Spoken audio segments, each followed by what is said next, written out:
morning, family. Happy Black History Month. I'm Sister Brittaneyrose, and for this week's Black History Month moment, we are spotlighting HBCU development.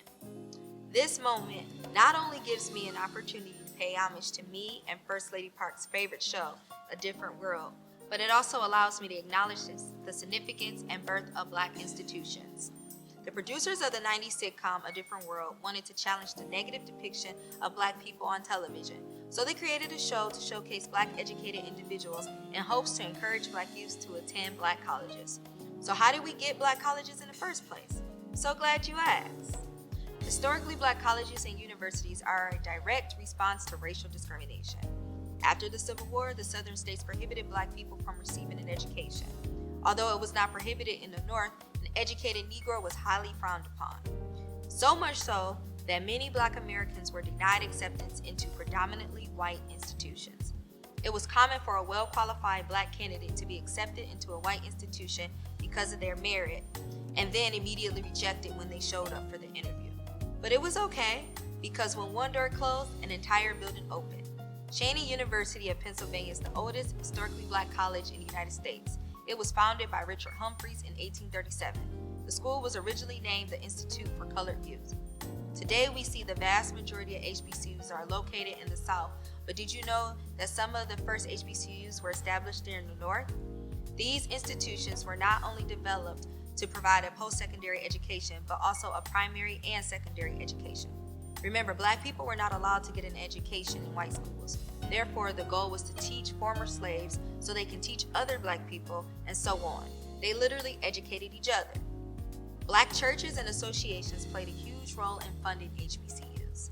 Once many Black institutions were founded, they created funding through scholarships from notable alumni, church and community members, and some academic journals. Once a student graduated, they returned to teach, serve on a council, and or donate to ensure that the school is funded for the next generation to come. The Second Morrill Act of 1890 required states to provide land grants for Black institutions if they were denied access into a PWI. In 1965, HBCUs were officially designated by the United States Department of Education. Today, there are 107 operating HBCUs. Although HBCUs make up 3% of this country's university and colleges, HBCUs have a higher graduation rate and success rate. HBCUs are the reason that the grand racial education gap is shrinking. HBCU graduates are responsible for a quarter of STEM graduates. 50% of HBCU graduates make up nation's doctors, judges, dentists, and lawyers. Some of this country's most notable people graduated from an HBCU. Some may include Vice President Kamala Harris, Reverend Dr. Martin Luther King, Thurgood Marshall, Spike Lee, Chadwick Boseman, Toni Morrison, Oprah, Alice Walker, Felicia Rashad, Charity Adams Earl Lay, Samuel L. Jackson, Reverend Jesse Jackson, Langston Hughes, and many more. HBCUs provide culture, affordability, and support for low-income and first-generation college students. They provide inclusion and a community of support.